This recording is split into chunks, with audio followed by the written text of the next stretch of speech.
Hey YouTubers, and welcome back to Tony the Technician channel, and today we're going to be going back into the 3rd gen Camaro. So if you guys are following along on the channel, you guys know I just posted a video of the removal of the 10 bolt, the reinstall of the Hawks 8.8 along with all of the rear suspension components, upper panhard bar, lower panhard bar, rear drag sway bar, lower control arms, Viking coilovers, all that good stuff. So all of that's in, but I wanted to break this third and final part down for the brakes and parking brake cable. So we're going to start off the video installing the Wilwood universal parking brake cable assembly. I kind of slightly had to modify it, which a lot of people do, but I'll go ahead and quickly get it installed, and then I'll quickly show you what DynaPro, or I went with the Wilwood DynaPro low profile rear brake kit. I'll quickly show you that, and then we're going to get it installed. So if you guys have any questions, comments, concerns, anything like that, please feel free to drop a comment down below. I'll do my best to answer anything for you guys. And let's go ahead and get right into this. Okay, so here is the Wilwood parking brake cable set that I went with. This is recommended for the 3rd gen Camaro and this rear end or this brake setup. You're going to have 2 sheathings with cables and these attachments. These are for the drum or drum and hat style parking brakes, which is what I have. It's got a rotor caliper, but it has the parking brake internal, and here's the lever that this portion will attach to. And then we just have to cut this sheathing to length. You have some parts here. We'll be using some of it. We won't be using any of this. This is like if you're going to completely make your own set, but we don't need that because we're going to be attaching to the existing parking brake cable that comes down from the handle. It comes down and there's a threaded rod, and we're just going to slide this guy on here, which I've drilled out because it comes threaded on this part. I just drilled it out to fit the portion underneath the car. We'll slide it on, and then this, once you cut your sheathing, you just slide them into here, mount this up, cables come out this side, and these little set screws hold them in place. And then they supply you with enough of these to kind of run them neatly. They do suggest just running the parking brake cables exactly how your old ones were. Saves you a lot of time. I'll be using a couple of them just to keep them out of the way of other components, but that's basically it. I'll go ahead and get this installed. It's basically just running it from the parking brake here to the threaded rod that goes to the parking brake handle inside the car. But once I get it all ran, I'll show you guys exactly what it looks like, how I set mine up, and then that we'll move right along to installing the Wilwood DynaPro low profile rear parking brake set. You got powder coated rotors, calipers, your caliper bolts, brake pads, and then I had to pick up a flex line kit that will go from my hardline on my rear end to the actual caliper. My fittings are a little bit different than normal, so always make sure you check your fittings before just buying something that's for the 3rd gen, because mine is actually for a BMW E36 because it is an M10x1 bubble flare, which is not standard on 3rd gen. So I had to pick that up so we can adapt the hardline to the actual calipers. But as soon as I get done with the parking brake cables, we'll go ahead and get all of this installed.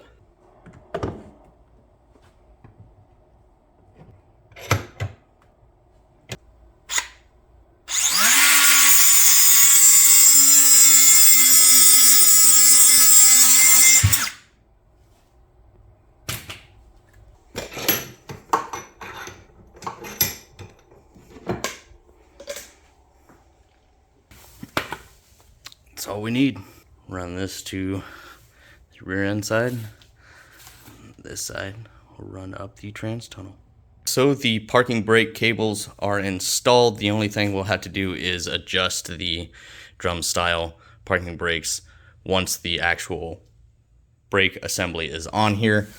But that piece just connects to this hook. The cable goes inside the sheathing. This is all tightened down here.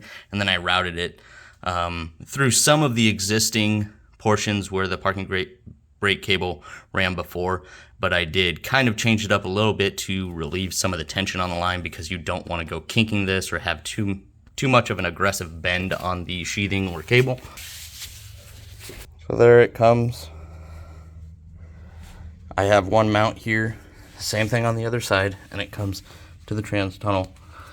And right up here, this is the existing rod. We drilled out this block here in order for this adjustment rod to actually just slide through, and then I have a nut on the front and back holding it in place. I've went ahead and cut the sheathing and cut the cables to the proper length. I left myself some just in case I need to do some adjustments or there's ever any changes or anything like that. And then here I actually made a change to this bracket. Normally you would just bolt this in with the 2 holes here, but it's kind of rounded up here and there's a tab that actually sits right here. So this doesn't sit completely up here on the bottom of the car. It sits on a tab, which keeps it level with the actual adjustment rod.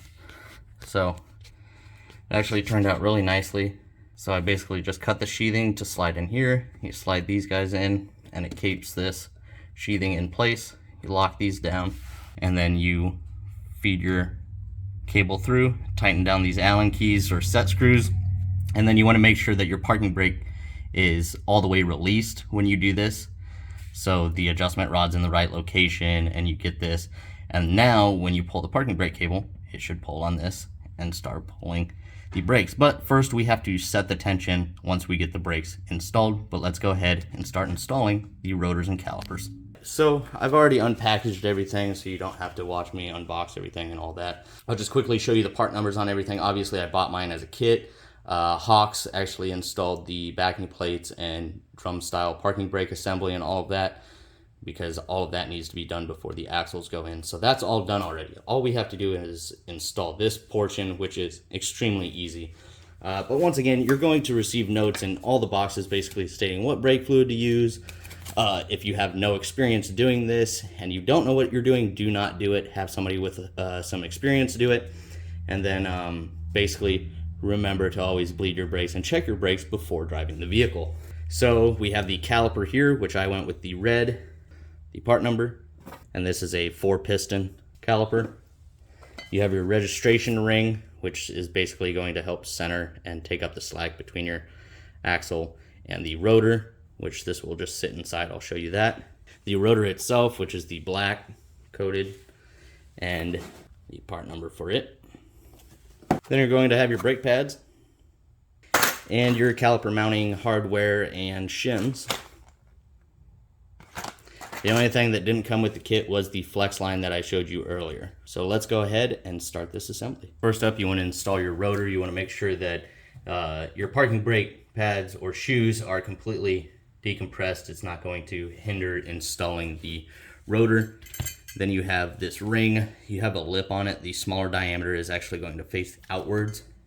It's going to sit in here like that.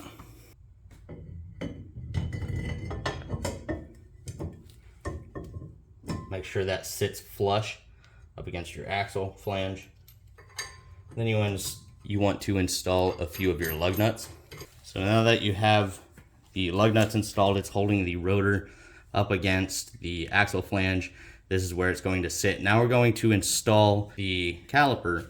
We're not going to install the brake pads yet. We need to make sure that this is centered on the rotor. So what you're going to have here, it's going to mount on this side. So we're going to grab our hardware, one of the washers on the back side of each of the fasteners. These are going to be 9/16 fasteners, just like so. They're going to pass through the back, like so. And then they recommend starting with 2 shims on each one. And then you want to make sure when this fastener goes through the caliper mounting bracket that this bolt does not extend past that it will make contact with the rotor or anything else. And then you also want to make sure that it's not so far back that it's not flush with the mounting bracket. So this should be good. We'll just go ahead and install these now. And then you basically just want to snug those fasteners up until there's no movement left in the caliper. Once you've done so, you're going to look in here and where your brake pads would go. You want to make sure that the distance is the same on both sides. If you have more on one side or more on the other, you can use your shims to adjust the caliper back and forth. So we have the same fitment on both sides. So 2 shims is the correct amount in order to keep this centered so you have even wear of the brake pads. So now you can go ahead and remove the hardware and take the caliper back off, and we'll get the brake pads installed, and we can reinstall this for the final time. So to install the brake pads on this caliper, yours may differ. There are different designs with the Wilwood setup. In order to get your brake pads in, you have this fastener over here. You'll break loose. And then with your hardware, I'm gonna put a dab of blue Loctite on this when reinstalling. And then on your caliper mounting hardware, you use some red Loctite. Go ahead and remove that. Lift this tab up, slide it over. Same thing here. Now you've done so, just kind of keep that in there like so. Make sure your brake pads are facing the right direction. Slide it in. These brake pads do have location holes here. So now when you feed this back through, it's going to pass through the brake pad. And that's going to hold your brake pads in place. Just a dab of blue Loctite. And then just snug it up nice and lightly. It doesn't take anything too aggressive. That's it as far as the brake pad install. Now we can go ahead, and we already know 2 shims is correct on both top and bottom, and you want to make sure that you're always going the equal shims on both top and bottom. You don't want to have different shims. And now we will go ahead and get it reinstalled.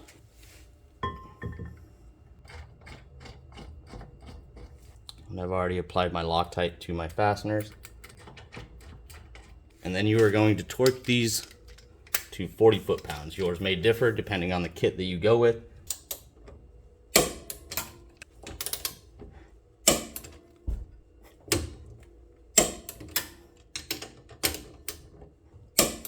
So it's all installed, torqued down. Don't forget to torque your fasteners. Double check everything. Make sure the caliper is spaced correctly. And then the last thing we're going to do is adjust the parking brake shoes, and that's very simple. Other than that, it's just installing that flex braid line for the brakes. I'm not ready to install that quite yet. I'm going to be working on the front brakes, so I'm going to have to bleed the entire system. Besides that, I'll just hook up the brake line when I get to that part. Other than that, that's the install of the rear brake kit. Now I'll go ahead and show you how to adjust the internal brake shoes for the parking brake. You want to adjust it until you hear a slight drag on the drum. So on the back side, you're going to see this little rubber boot on the bottom. You're going to remove that, and inside, which I doubt you'll be able to see, can't really get you up in there, but there's a star adjuster, and you can use a drum brake tool if you have one, but you can also use a flathead screwdriver and slowly adjust the star fitting until you start to get drag. So I'm going to go ahead and adjust this, and I'll show you, and I'll have you guys take a listen. So I've got that adjusted now. You can go ahead and reinstall your rubber boot. Cover that up. And then if you listen, we're now making contact with the parking brake. So now that that is adjusted, we'll go in and we'll pull the parking brake handle and see if it holds tension on these. And then even after this, when you get the wheels put on, you want to check for clearance, make sure you're not making contact with any of the components back here, and just always follow the directions to the T and you'll be good. And then you also want to check the parking brake after you get the wheels installed, and on a very slight incline and then a more aggressive incline. And then remember, always bleed your brakes, use the right correct suggested brake fluid.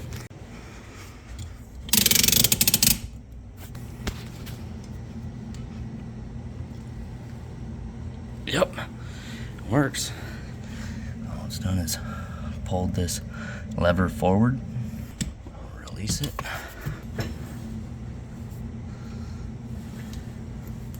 So there she is. And then obviously, once again, when you get the tires on here and the weight of the vehicle, holding the weight of the vehicle, you always want to adjust this and make sure that will actually hold the vehicle. Right now it's holding my hand from turning it, but it might not be adjusted enough in order to hold the vehicle. So you always want to make sure that.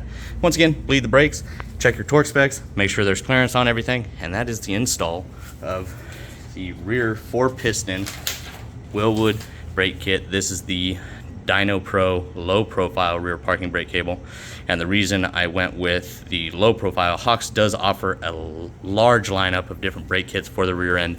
This is not one of them. I contacted Wilwood basically with the part number that I was going to get, but the brake setup from Hawks that I was going to get was going to leave little or no clearance for my rims, which I have the Dark Stars Race Star wheels.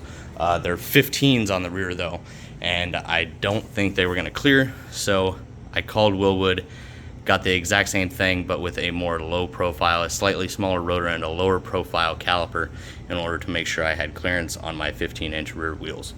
That's it as far as the install of the Wilwood rear brakes, and I really hope you guys enjoyed. If you guys did, please make sure to hit that thumbs up, leave a comment down below if you guys have any questions, comments, concerns, or anything like that. And as always, if you haven't subscribed, please consider subscribing. See you guys next time.